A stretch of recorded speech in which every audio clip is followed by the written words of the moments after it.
Hello, everybody. Hope you're all doing fantastically well. It is Connor here. We are back with another episode, another One Leeds, and it's a little bit of an update when it comes to news at Leeds United and all that good stuff. A little bit of interaction for you guys as well. Missed you too, Boo, on the from Football AMC. Thank you so much. Good to see all of you in the building right now. And there's loads to discuss in the world of Leeds United as always. So wherever you are. Cheers to everybody. I don't know what you're all drinking. I'm drinking a cup of tea. You might have a wine, you might have a beer. Who knows? You might have a squash. And we're here to discuss everything LUFC. So make sure you slap a like on the video. As I always say, everybody, we've got bonus content on the Patreon if you fancy some bonus stuff.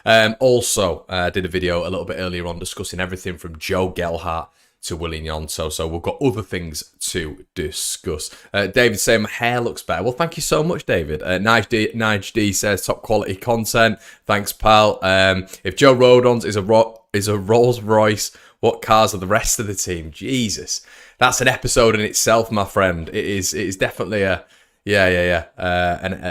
episode in itself. Good meal out last night. It was, Gregory. It was. Thank you so much, mate. Sam's in the building saying score predictions for tomorrow. I'm going with Sam. I'm not going with Sam. If you want Sam, we can go together, mate. But I'm going with I think I said yesterday on the show with Brownie, the preview. If you haven't checked that out, make sure you do. So I think I said a 2-0. I fancy us for a clean sheet. I do. Somerville obviously getting the Player of the Month award. Jorginho Rutter getting called up by Thierry Henry to France, to the French youth side, I should say, which is fantastic news. Great news for Somerville as well. We were speaking the other day about him surely being in the conversation with, Perry NG and all of the other players that were up for the award this month. And Somerville's been nothing short of exquisite, really, for Leeds United. He's been so good, and I've been so impressed with him. But we're not here to talk about Crysencio Somerville in this one. We're here to talk about the thumbnail, and a lot of you will be thinking, "What is a thumbnail, Connor? What are you talking about?" It's Archie Gray, and there's this. It really brings me back to times of Fabian Delph and the young players that have done well for Leeds United within weeks or months, and then suddenly departures. Archie Gray's at the departure lounge. He can't wait to get to Merseyside and all that tripe. But yeah, Archie Gray. A lot of clubs are looking at him at the minute. Apparently, clubs on the European circuit as well: Juventus, Bayern Munich, Liverpool, and Everton, which was a weird one, but if Everton are somehow able to get out of the financial meltdown that they're in, which I don't understand how they will get an Archie Gray, for instance. I don't understand how they'll get a Harrison, never mind an Archie Gray. But that would be, I guess, a destination for Archie Gray where he may play a little bit more regularly. But I just don't see that one happening. And I'm going to give my thoughts on how much I think Archie should be going for anyway. But overall, I think it's going to happen. City scouts have been and watched him multiple times. I know that for a fact. But Liverpool, apparently, according to a few sources this morning, are saying that they might even be willing to splash out 50 million quid. Now, we don't know when that is. We have no idea when that is. Is that going to be in January? Is it going to be in the summer months? I think what we've got to retain as Leeds United fans is the hope that the Gray dynasty, remains significant at Leeds United. And I think that's what we've never had at Leeds in terms of some of these players being ill-advised. Charlie Taylor, Fabian Delph was obviously one of those players who was going to be off the conveyor belt, and he clearly had his sights set higher. But you are going to have conversations about you very, very quickly when you are very, very good so young. James Milner, another one. So this one is very different because we've actually got custodians at the football club and in and around the football club that have Archie's interests at best, and I think that the interest at this moment in time is for his development at Leeds United to continue. And I think Eddie will know that, his family will know that, and I think that's key for Archie being at Leeds. And the reason we have to have these conversations is because the Sharks do do circle very, very quickly. You know, the shiniest toy. They all want the shiniest toy. You know, who's going to be the one to get him? Who's going to be the one to be able to parade him round and say, look, this kid's absolutely wonderful. He's been playing X amount of games for Leeds United and he's going to transition into our side. Or we're going to bring him in. It's going to be a wow signing and we're going to loan him out. There's a lot to discuss when it comes to Archie, but I think the big thing is his England performances. Not only that, but his versatility, which is key in the Premier League. His athleticism, his physicality, you know, everything that encompasses how he looks is perfect for Premier League football. And he is a Premier League footballer in waiting. But I think it's the club that gets Archie Gray whenever this happens, because I know that this is it's going to come, everyone. It's going to come like wherever we are, because unfortunately in football nowadays, it's not, you know, unless you're a top 4 club, unless you're, Man City or Liverpool or Man City or Liverpool really, or maybe even Arsenal in the Premier League. You know, other teams just can't do anything about it, even if they are in the Premier League. So, yeah, I think Archie's going to be of significant interest. I wouldn't be looking at anything less than 60 million, even if that is to come up in January. And a lot of you guys might say 60 million, Connor, for a 17-year-old who's barely played football. When this kid is at his pomp, I'm talking 19, 20. Do you remember when we saw Jude Bellingham come onto the circuit, came onto the scene when he was 16, his coming-of-age performance against Leeds United in that 4-5 game where Bellingham was class? That was his coming-of-age game. Lots of people quote that. Lots of people say that was the game where Jude Bellingham made a name for himself. Archie Gray is on that exact same trajectory right now. Different player to Bellingham, but similar in some ways. But the beauty about Archie is he's playing at an elite level at 17 years of age in 2 positions. And, you know, the expectation, the mentality, everything on this kid, he's taken like a duck to water. He's fabulous. So impressive. And I think that is the chat that we start, you know, with the market nowadays, whenever that does come, and Leeds have got a prized asset there. And you have billionaire football owners who will look at something like that, will look at an Archie Gray and say, yeah, all right. I can see Sam in the comments saying crazy, but mate, if they're talking 50 million right now, they've priced this guy up. As I've said multiple times, City have been down there multiple times and they like him a lot. Liverpool like him a lot. Yeah, the European circuit, as I keep mentioning that word, will be very, very keen on Archie Gray. So I think we know at some point he's going to leave. It's football, it's life, we all know that. But it's how much Leeds get for him. That kid is going to be so special. So special. So Leeds need to get the value for him right now. I want to get into your guys' comments on this one. I really do. I'm really interested. Good evening, Connor, from a cold and rainy Ghent. How you, mate? Hi, Connor, says Michael Pollard. I suppose it's a good sign the vultures are circling. All it does is keep us pinned into the championship if we sell. I think in a sense it does, Michael, but I think with Archie, you know, if you're able to get valuations like we're talking about right now, you know, it's not going to be great letting Archie go because of how incredible he is. I'm not saying he is going to go, by the way. The discussion is just there right now because, as you've quite rightly said, the vultures will be circling. They will be circling, but I think the ambassadors at the club can keep someone like Archie there for the near future. Keep hitting the like, everybody. 240 likes on this would be great right now. That's how many people are in. That mug's good. Connor, I have some. Good luck, Chris. Hernia is quite a long injury, says Sam. A lot of people talking about, Strauch in this stream. Connor, do you know what the club's overall debt is since 49ers Enterprises took over a few months ago? I don't, Leslie. All I've ever been told about what's happening 49ers wise from someone who I trust is it's going extremely well. That's all I've been told. And everything's on track is what I was told in a certain direct message. So, yeah. Ollie, you're going to have to let me know in the comment section, mate, if your first name is Emmett or if it is Oliver. We need to be promoted or Archie could go. It's the same regarding Somerville, Perot, Rutter and Purdue. I think last summer was bad. Bloody hell will be rinsed. I think it's a really good point, Ollie, and I don't want to hark on and smack on the drum of negativity before a pivotal game against Plymouth Argyle this weekend, but I think you're right. I think long term, you look at Leeds United right now. Well, let's look at short term first. Short term, Leeds are in a really good position. Lucrative offers will come in for all of our players, in my opinion. Even if we get promoted, then we'll be able to stick 10, 15 million and more on them all if they do come in for, if clubs come in for them. Overall, if Leeds are to stay in the Championship, I know we've all spoken about a 2-year project. We've all said the same thing. I've said the same thing. I said it at the start of the season.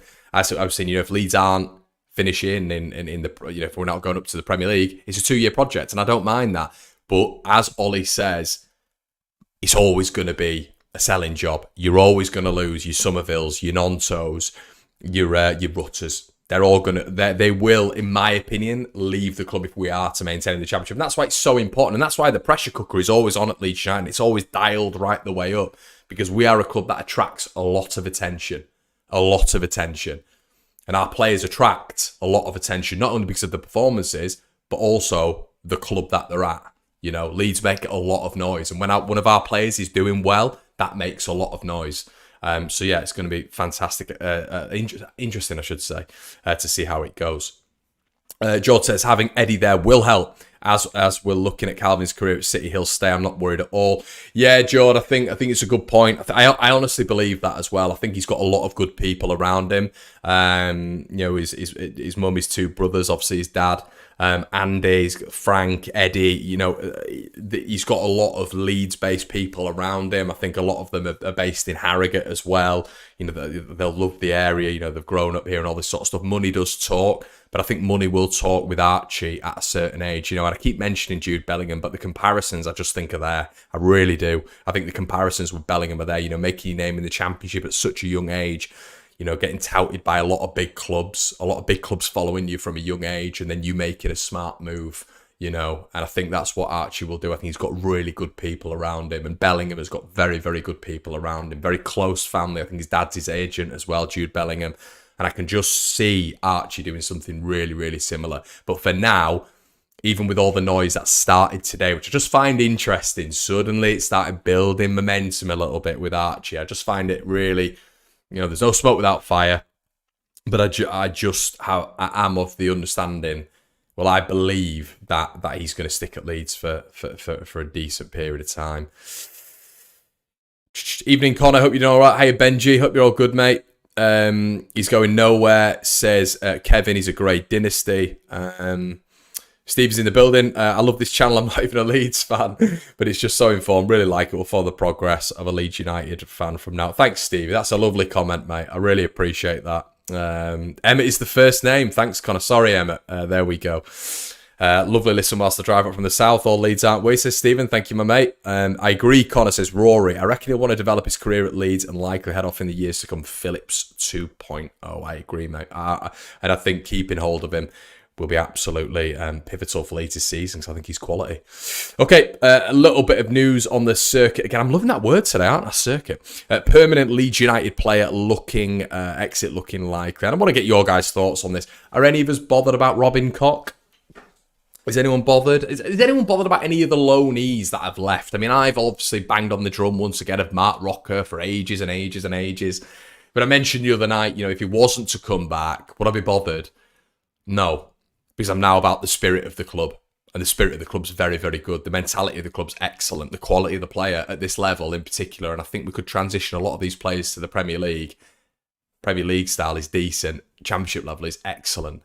So I'm looking at these players that are coming back. We obviously discussed the Brendan Aronson chat yesterday. Go have a listen to that. It was a really, really in-depth chat where you guys were excellent. And what you were saying, and I agreed. And we're having a bit of debate. Aronson, a lot of people talking about Harrison. Me and Brownie were talking about it last night, but I was of a different opinion to Harrison. I think Brownie, God love him. I think and we've had this chat multiple times, I think he loves Harrison because he is of that Bielsa period, and Harrison did well for Leeds. I'm of a different opinion to other people. You guys always know I banged on about hot and cold Harrison. I still don't think he'd get into this starting front four, but as we were just discussing a little bit earlier, if players were to move on next season and no one came in for Harrison, he would slot into this team in the Championship. And we don't want to think like that, but I think right now you're looking at those players, the deserters, like I like to call them, and I've got no real affiliation for any of them anymore. As I say, quality-wise, I like Rocker, and you guys know that, but would I have him back? I wouldn't. And I just see them as sellable assets right now. And Robin is one of those, Brendan's one of those, Jack's one of those, Mark's one of those, Rasmus is one of those, Diego's one of those. All of them can leave for me, and Leeds can make movement right now. It's funny, isn't it? If a lot of those players might have stayed, we wouldn't have seen the emergence of Archie Gray. We wouldn't have seen a Glenn Kamara, We wouldn't have seen that front four, because I don't think, Dan James would have got an opportunity like he's got. I think it's really, really healthy what's happening at Leeds. I think there's an evolution. But I also think if these players are to be sold, and this is one thing that I want to talk on, if these players are to be sold, even our better players, right now, and this is a bit of a separate point, a bit of a tangent, Leeds need to have contingency plans ready now. Right now. If Rutter goes, what's next? If Somerville goes, what's next? Who's next? And Leeds have missed out on that little staple beforehand. They have. They've not had them lined up and ready, or the right positions and ready. Perhaps a controversial one, says Rory. I'd take Harrison over Nonto any day. Hi Connor, hi Gail, hope you're okay. Harrison not good enough for Leeds, says Anthony. 49ers will want to keep their asset in Archie. They will upgrade his contract. Could Aronson be good with the right coach? It's an interesting question, Ash. Honestly, me and my dad had a chat about this on Generation Leeds on the Patreon, and we were talking about this, and my dad was very on the the side of what you're saying there, and it was a bit of a debate, to be honest with you. I look at him and I just don't think the ability is there, and it's not a bashing session for Aronson. I don't think with Leeds United in the top 2 tiers he's anywhere near that level. I just don't think he is. I was worried about him going down to the Championship because I thought he'd have just been manned. I thought he'd have really, really struggled down there with the physicality, the athleticism, even the quality. I just don't think ability-wise, even at his age, he's going to increase. I don't think he has the natural ability. I think that's the big thing. And then I think you take a lot away from his game if you really build him up. If you really give Brendan Aronson, a cookies and cream diet, I don't think you get a player in there who is then able to do his best attributes better.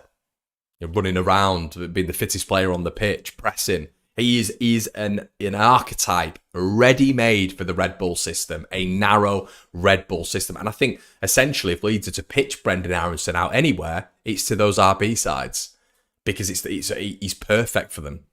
But I don't think any team with an expansive way of playing and, where you are not just rushing around all the time and you're not, playing that way, that style, that ethos, I think he'll struggle. I really do, especially in the Premier League. He's nowhere near that. I personally think he's lower ebb Championship. I really do. And that's not been, I don't want to be detrimental on the guy. I'm sure he's a really nice kid, but that's just my point of view. I don't think you can coach. You can coach Brendan Aronson to become a better player by a little bit, in my opinion, but I don't think he would ever fit into a possession-based system well at all. He's not good enough on the ball, and I think that's natural ability. And you've got to have a football brain, and I don't think he's got a football brain in certain situations. Sorry, it's a bit of a long-winded answer there. Sinistera would be nice to come back. Once again, Vanilla Coffee, you're right. And I'd put him in the same bracket as a Mark Rocker in terms of just quality. But it's the mindset, isn't it? The deserters, they've jumped ship. Jack Harrison's part of that. Some of these players, Sinistera deserve to play in the Premier League. He's Premier League quality. Mark Rocker deserves to play at the highest level. He's top level quality. So did Jack Harrison. And we were discussing this the other night. We're not saying they didn't deserve it, but give us a season. Just give us one season. One season in the Premier League. And if you listen, in the Championship. And if you don't, go. But they didn't do that. And they couldn't wait to get out. And there lies the problem. Side before self. Mentality first. Quality second. It's always been the way at Leeds. For me. That's born and bred in Leeds. Being a Leeds United fan my entire life. Knowing the club, knowing the fans, it's always side before self is before anything. That's why some of our let's be honest, some of our poorer players of all time have been heralded, have been, lifted up. A classic example, Gaetano Berardi, a very, very average footballer. Side before self. And he's a hero, he's a bit of a cult hero now, isn't he? No club bar Leeds would have liked Berardi like he's been loved at Leeds, because it was side before self. And I think that's why a lot of the deserters will struggle to ever be favoured again at Leeds. I think Nonto's struggled. I think he has, because of what he did, and the performances haven't been of the level that a Leeds fan can turn around and go, well, he's redeemed himself there. Because he hasn't really. He's playing for Leeds, but we all kind of know he wants to leave, don't we? We all kind of know that. And you always feel if the deserters did come back, we know they'd want to leave, really. We know they'd be etching for a move out, unless they didn't have a club and Leeds were in the Premier League and they thought, nah, I'll stay actually. Good wage, playing in the Premier League, don't mind it. So yeah, quality-wise, definitely, but there's a mantra at Leeds, and I don't think I'm not sure they live in that world. But could be wrong. Sinistera Paul can't get a game at Bournemouth. Did score a goal though, didn't he, Sam? Which he did put on his Instagram. Put it on his Instagram as well. Did you see that? The mentality thing as well there, everybody. He just puts it on his Instagram. You've lost 6-1. What about the team? What about your fans who are having to go back down 400 miles back down to Bournemouth, and you're putting on your story that that you've scored the goal? Look, I get football. I get football is an individual game and you're there for yourself, but unfortunately, it's not how it works at Leeds. Angus said Cine isn't welcome back. He went about, after the way he went about trying to live. I'm still not on the trust bandwagon when it comes to Angus Kinnear yet. But yes, yeah, you are right, mate. You are right. Dr. Kuru says, don't know why we are still discussing this. These deserters took us down. Not good enough to keep us in the Prem, so plenty of reasons why I won't take any of them back. Yeah, fair enough, Doctor. Yeah. Yeah, I didn't disagree. I couldn't disagree with that whatsoever. Interesting with Robin Koch though, and I don't think anybody really minds about that. Okay, so Junior Firpo, someone who decided to stick around. You do wonder if Firpo had a little bit of a few offers. There was a lot of rumours on the mill that he had a few offers to leave Leeds United in the summer. Whether or not they were lucrative offers, we don't really know. But it looks like he's back in for selection, and he's putting Instagram posts out, very, very happy at the fact that he's back up for selection, and it's positive. I was saying to Brownie last night, he has a bozo gene. We all know that, and we've got players in our side who have bozo genes, without any disrespect. It's hard to say that, but I'm talking football basis. In everyday life, they're probably so much smarter than me, 100%. But they have bozo genes when it comes to football. And I think Firpo's in that bracket. But I also think you've seen the likes of Dan James, who's a classic example, who has a bozo gene. But he's really, really proved me wrong, proved everybody wrong with his performances this season. We still have the bozo gene with Dan, but he's had a lot of really decent performances where he's getting assists and goals. So I don't mind a bit of a BG, a bozo gene in there. I really don't. If you're performing and the numbers are getting racked up, don't mind that whatsoever. The Huddersfield game, a particular highlight for me.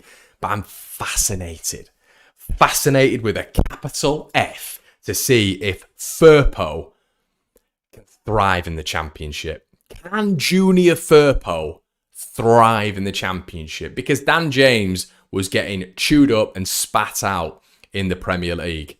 But we all know that this division is so much different. The golfing class is massive. I don't think we ever saw that when we were in the Championship, when we were in the abyss before Bielsa, because when we never got up there. So we thought, oh, the Championship's a really good standard. The top, I remember I used to say the top 10 in the Championship could definitely give the bottom 10 in the Premier League a run for their money. That's just not the case. That is probably the worst call I've ever made, and I've made some bad ones.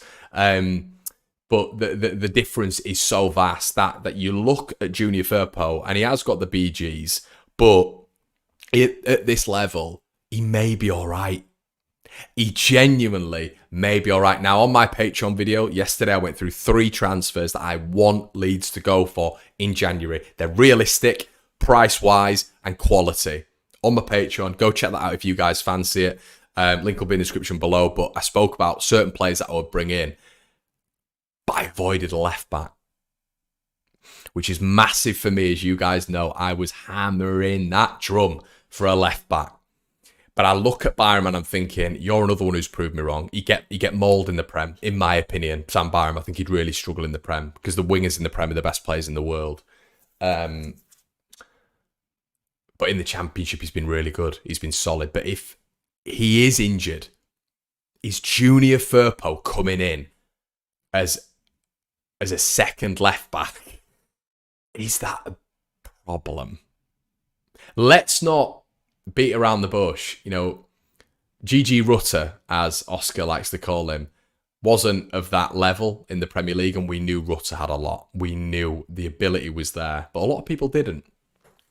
But there was ability there, and it's been harnessed in the Championship. Could Firpo be harnessed in the Championship?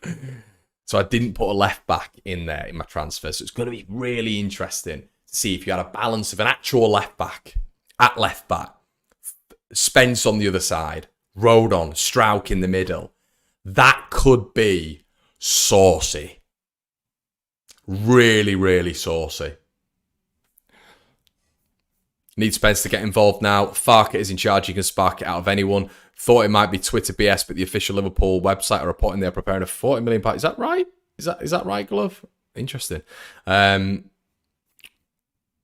Problem is, you can't rely on both to be injured at the same time. The likelihood is quite... Yeah, exactly. The problem is their injury record. I think we all know that. Joe Wood says, as long as we upgrade when we get promoted, I'm happy. That's kind of... I don't know why. Sam's got a contrary point of view to you there, Joe. He says Firpo would get bullied against these wingers in this league. I don't think the wingers in this league... I mean, you take the ones that we're facing this weekend, Morgan Whittaker, who's top drawer at this level, you know... Mavididi, Jack Clark. I don't know if there's just an abundance of quality in terms of wingers in this division, to be honest. But could be wrong.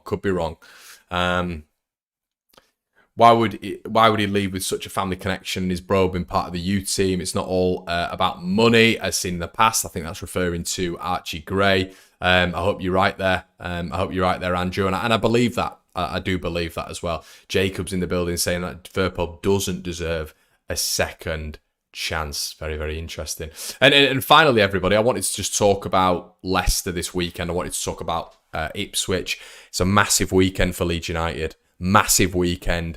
Swansea City flying away from home. I think they've scored, it's 8 goals in the last 3 games, and they've won the last 3 away from home.